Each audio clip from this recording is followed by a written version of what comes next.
L'actualité environnementale, c'est sur Green TV International. Mesdames et messieurs, merci de nous choisir pour vous informer. Voici les titres.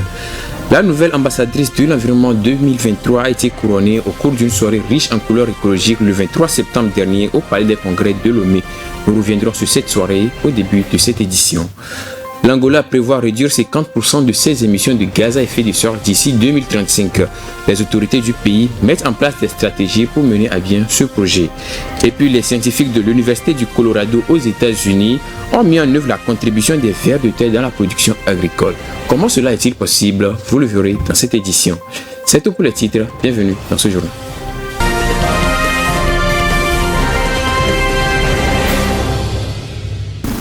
La lutte pour la cause environnementale connaît une nouvelle ambassadrice. Messifa Daoussou est son nom.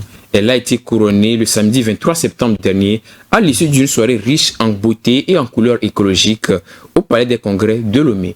Emeka Gatché était sur les lieux. Voici le reportage. Les rideaux sont tombés à l'aube de ce dimanche 24 septembre sur la 3e édition du concours ambassadrice de l'environnement Vision Planète Verte.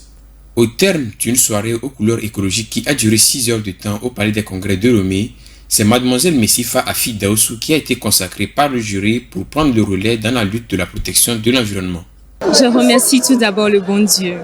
Mes salutations vont également à l'endroit du comité d'organisation et du gouvernement. Je suis vraiment comblée car c'est ma passion depuis toute petite et j'aimerais faire de cette passion une réalité. Et je félicite également toutes les candidates qui ont participé. Elles n'ont pas démérité. Gagner la couronne ou pas, nous sommes toutes ambassadrices. Mon projet vise à travailler la mentalité des gens, à demander l'avis des gens sur comment nous allons éradiquer la pollution plastique au Togo. Parce que nous remarquons que chaque fois on leur dit ne jetez pas les sachets plastiques par terre. Pourtant on leur en donne beaucoup plus. Et j'aimerais qu'à travers mon projet, on leur demande qu'est-ce qu'on va faire. Et avec ces idées réunies, on peut trouver une solution adéquate pour pouvoir éradiquer la pollution plastique au Togo. Après les passages en différentes tenues, allant de la tenue militaire à la tenue traditionnelle en passant par l'habillement écologique, les 20 candidates ont été réduites à 10 dans un premier temps avant que le suspense ne soit levé aux premières heures du dimanche. Un résultat apprécié par le parrain de l'événement. Nous avons assisté à une soirée magnifique et nous avons souvent soutenu des initiatives de ce genre parce que nous estimons que le combat pour la lutte contre les changements climatiques ne peut être efficace que lorsque toute la population est mobilisée, c'est-à-dire les jeunes, les femmes et tout le monde.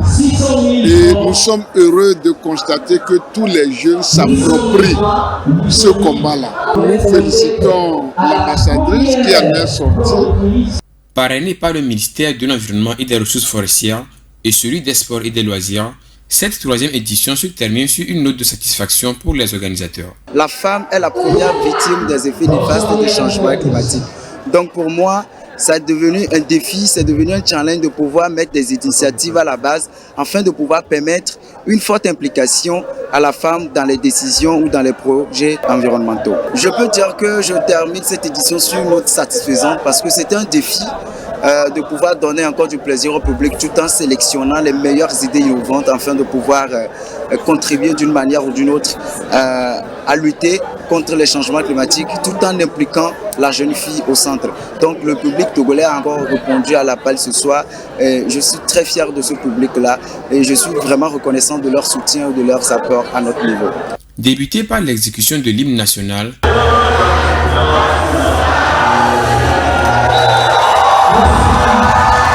cette soirée a connu plusieurs prestations d'artistes togolais et groupes folkloriques et humoristiques. Messifa Daoussou porte désormais le flambeau de la lutte environnementale dans un monde en proie au changement climatique. Elle sera secondée dans ce combat par 2 promotrices afin de contribuer à un environnement plus sain à l'avenir, comme l'a souligné la marraine de cette édition, la ministre des Sports et des Loisirs, Madame Lydie Bessi-Kama, lors de son allocution au début de la soirée.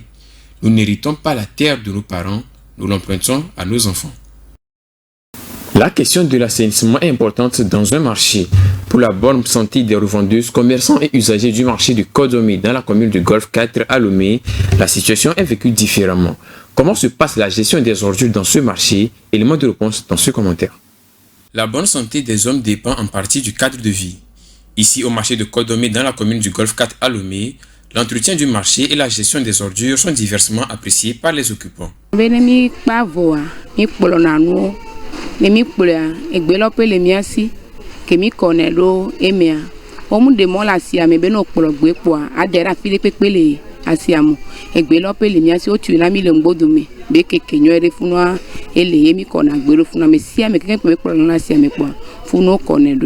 On a contrôle.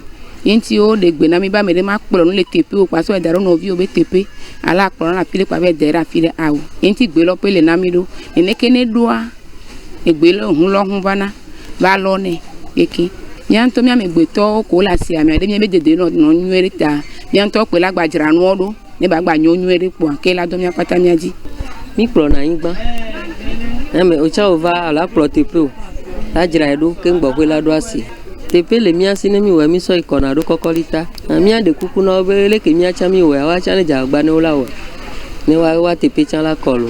Bien que le cadre du marché soit bien entretenu, certaines difficultés et problèmes d'ordre hygiénique sont relevés. La gestion se fait par les responsables du marché. Il y a les femmes qui sont engagées à balayer le marché le soir. Elles ramassent, elles jettent ça dans le dépotoir. Nous avons un grand dépotoir derrière. Et c'est là qu'elles jettent les ordures. Après, la mairie envoie les voitures pour ramasser. La mairie ne vient pas ramasser rapidement, bien très souvent, les ordures. Ce qui fait que des fois, nous sommes en saison des pluies. Les ordures envahissent les commerçants du poisson salé, puisque le dépotoir est près d'eux. Donc, du côté de l'hygiène, ça nous gêne un peu.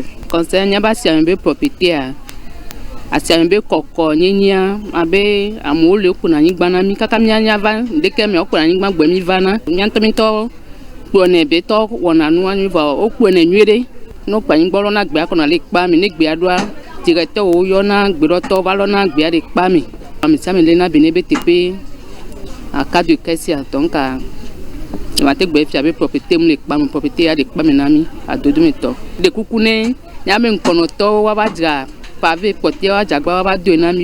Mais pour les responsables de ce lieu qui revêt un bon visage par rapport à d'autres, la tâche n'est pas facile et les efforts continuent à être fournis pour l'amélioration du système de gestion des ordures. Pour les ordures, on va dire qu'on a une équipe qui s'occupe du balayage et du marché. L'entretien du marché, disons que ça contribue directement à l'entretien de l'environnement. Là, il faut que ça soit propre. Parce qu'il faut qu'on vive dans un environnement propre pour nous donner une bonne santé. Donc, à l'endroit de toutes ces femmes-là, je dirais que la propriété est une bonne chose. Le balayage ou bien l'entretien de là où elles sont là pour faire leurs activités, tout ça là. Donc, après le soir, il faut qu'elles balayent pour rendre propre le lieu là. On serait là toujours dans un corps sain, dans un environnement sain et propre là, pour qu'au moins on évite au moins le maximum de maladies qu'on peut attraper quand on est là dans la saleté. Au vu de la gestion appréciée de ce marché, il est indispensable de continuer dans cette logique. Néanmoins, il faudrait rapidement trouver des solutions aux difficultés rencontrées par les commerçants et les riverains de ce marché pour le rendre plus sain. Dans le cadre de la responsabilité sociétale des entreprises RSE au Bénin, la multinationale des télécommunications sud-africaine MTN et le fournisseur de solutions technologiques suédois Ericsson annonce avoir collecté et recyclé depuis le 2 mars 123 tonnes de déchets d'équipements électriques et électroniques. Le point avec Alexandra Adekampi. Au Bénin, les vieux ordinateurs et téléphones portables ont désormais une seconde vie après leur utilisation. Entre 2021 et 2023, 123 tonnes de déchets d'équipements électriques et électroniques ont été collectés et recyclés dans plusieurs villes, notamment à Cotonou et dans la capitale Porto Novo, qui concentre 34% des Béninois qui ont accès à Internet au quotidien. L'initiative a été menée dans le cadre du programme de reprise des produits du fabricant d'appareils suédois Ericsson, en partenariat avec la filiale de l'opérateur de téléphonie mobile sud-africain MTN. Un rapport de l'Organisation des Nations Unies prévoit que le volume des déchets électroniques atteindra jusqu'à 114 millions de tonnes d'ici à 2030 au Bénin. C'est 20 fois plus que les 2,9 millions de tonnes que le continent a généré en 2019. Face à ces chiffres alarmants et qui ne risquent pas de diminuer à cause de l'augmentation des ventes d'appareils, d'autres pays comme le Rwanda misent davantage sur la sensibilisation des utilisateurs. En 2022, une campagne lancée par le gouvernement rwandais en partenariat avec le programme des Nations Unies pour l'environnement a permis aux habitants de Kigali de savoir que les smartphones contiennent des produits chimiques dangereux, à l'instar du plomb qui a des effets toxiques sur le système immunitaire humain et pollue l'environnement. Allons au Cap-Vert à présent. Dans le cadre de sa politique de gestion des ressources en eau, le gouvernement capverdien multiplie les actions de coopération dont le plus récent est la signature d'un accord avec le royaume chérifien du Maroc. Ainsi, le Maroc apportera son expertise à ce pays situé en Afrique de l'Ouest, notamment en matière de gestion des eaux souterraines et les agents de bassins versants. Alexandra Adekambi. L'accord de coopération technique et institutionnelle a été signé entre le ministre de l'équipement et de l'eau du Maroc, Nisa Baraka, et Gilberto Silva, le ministre capverdien de l'Agriculture et de l'Environnement. Si le Cap-Vert est parvenu à atteindre une couverture en eau potable de 90% en zone urbaine et 86% en milieu rural depuis 2011, ce résultat cacherait de nettes disparités entre les municipalités avec des consommations unitaires souvent faibles, traduisant à la fois l'insuffisance de la ressource hydrique, les difficultés d'une distribution effectuée par des camions certaines ou des bonnes fontaines et des conditions insuffisantes de performance au plan technique et financier des services. À ces disparités s'ajoutent les défis climatiques, notamment la sécheresse, réduisant les ressources en eau destinées aux ménages et à l'irrigation. Au vu de son expertise dans la mise en œuvre des projets hydrauliques et de la connaissance des conséquences de la sécheresse pour y être confronté, le Maroc soutiendra le renforcement de la gouvernance des eaux souterraines et de surface de l'archipel situé en Afrique de l'Ouest, la gestion des agences de bassins versants, la surveillance des coûts de l'eau, l'élaboration des politiques de gestion des ressources en eau et le développement des mesures de sensibilisation pour le guidage et la protection de l'eau. Les techniciens capverdiens du secteur hydraulique seront outillés au dessalement de l'eau de mer pour l'irrigation. La valorisation de cette ressource en eau non conventionnelle devrait contribuer à améliorer les pratiques agricoles et les moyens de subsistance des populations au Cap-Vert. Allons maintenant en Afrique centrale. L'Angola compte sur une stratégie nationale pour le changement climatique prévoyant une réduction de 50% des émissions de gaz à effet de serre d'ici 2035. Grâce à l'obtention de financement pour l'exécution d'un projet, les autorités angolaises entendent mettre sur pied un centre de recyclage pour la transformation des déchets. Plus de compréhension dans ce commentaire. À l'horizon 2035, l'Angola prévoit réduire de 50% ses émissions de gaz à effet de serre grâce à la mise à disposition de financements destinés à la réalisation de projets structurants. Ainsi, la ministre angolaise de l'Environnement, Ana Paula de Carvalho, a fait l'annonce du lancement du programme national destiné aux provinces de Luanda, Huila, Rambo, Cabinda et de Namibe, grandes productrices de déchets. L'Angola s'est engagé depuis janvier 2023 à utiliser 77% des énergies renouvelables d'ici 2025. Et pour mener à bien ces projets à travers des cellules préparées pour le traitement de l'extraction des eaux, les autorités angolaises entendent créer des centres de recyclage de déchets pour leur transformation. Selon Ana Paula de Carvalho, l'objectif du gouvernement est de pouvoir créer des cellules de traitement de déchets qui ne sont pas liquides, tels que des plastiques, papier, aluminium, verre, qui jetés séparément peuvent être révalorisés. En ce jour, l'Angola produit 116% de son énergie à partir de sources respectueuses de l'environnement. Encourageant la transition vers l'énergie propre, le gouvernement angolais a réitéré sa détermination à maintenir des efforts dans l'action climatique et dans l'adoption d'un modèle de développement à faible émission de carbone. Revenons en Afrique occidentale. Les gorilles sont en voie de disparition au Nigeria. Le pays n'en compte plus que 100 individus. Face à cette situation, le Wild Africa Fund, une organisation non gouvernementale de protection de la faune sauvage, demande aux Nigérians de protéger les gorilles uniques du Cross River. L'alerte a été donnée le 24 septembre dernier à l'occasion de la Journée internationale des gorilles. Retrouvons Alexandra Adekambi. Le gorille de Cross River, l'une des espèces sauvages les plus emblématiques et les plus appréciées du Nigeria, est confronté à de nombreuses menaces, notamment la chasse et la perte de son habitat, en raison de l'expansion agricole et l'exploitation forestière commerciale. Selon le Wild Africa Fund, il ne reste plus qu'environ 300 individus de ces gorilles de Cross River à l'état sauvage, dont 100 vivant dans l'état de Cross River au sud-est du Nigeria et le reste au sud-ouest du Cameroun. Le 24 septembre 2023, à l'occasion de la Journée mondiale des gorilles qui célèbre ces primates considérés comme l'une des espèces les plus menacées au monde, le World Africa Fund a publié un communiqué sur la situation des gorilles au Nigeria. L'Organisation de protection de la faune sauvage basée en Afrique du Sud exhorte le public nigérien à protéger les gorilles uniques de Cross River en soutenant les efforts en cours pour sauvegarder leur population et leur habitat ainsi qu'en réduisant la demande de viande de brousse commerciale qui les menace. Faisant allusion au modèle de conservation de gorilles en vigueur au Rwanda et en Ouganda, le Wild Africa Fund indique que les gorilles peuvent être source de revenus grâce au tourisme. Pour améliorer la conservation des gorilles au Nigeria, le Wild Africa Fund a lancé une campagne de sensibilisation du public. L'opération d'un mois s'appuie sur la radio, la télévision, les journaux, les panneaux d'affichage et les médias sociaux pour informer la population sur les menaces qui pèsent sur les gorilles de Cross River et pour amplifier les lois sur la faune et les mesures anti-braconnage qui les protègent. Europe à présent. Plus de 30 pays ont été traduits devant la Cour européenne des droits de l'homme pour incapacité à réduire les émissions de gaz à effet de serre, véritable responsable du changement climatique. En effet, 6 jeunes Portugais ont mis leur pays et 31 autres États à la barre le 27 septembre dernier pour leur rôle et actions qui favorisent le réchauffement de la planète et dont les conséquences ont été sans appel au cours de cette année. Voici les détails. C'est un combat David contre Goliath qui vient de commencer ce 27 septembre à Strasbourg devant la Cour européenne des droits de l'homme. Il s'agit de 6 jeunes Portugais âgés de 11 à 24 ans qui traduisent plus d'une trentaine de pays à la barre des accusés pour leur incapacité conjointe à réduire les émissions de gaz à effet de serre conformément à l'accord de Paris de 2015 sur le climat. En effet, les émissions de gaz à effet de serre sont l'une des principales causes du réchauffement de la Terre. Ce réchauffement dont les conséquences se ressentent partout sur la planète depuis quelques années avec des incendies dévastateurs, des sécheresses et canicules records, ainsi que des tempêtes et inondations sans précédent.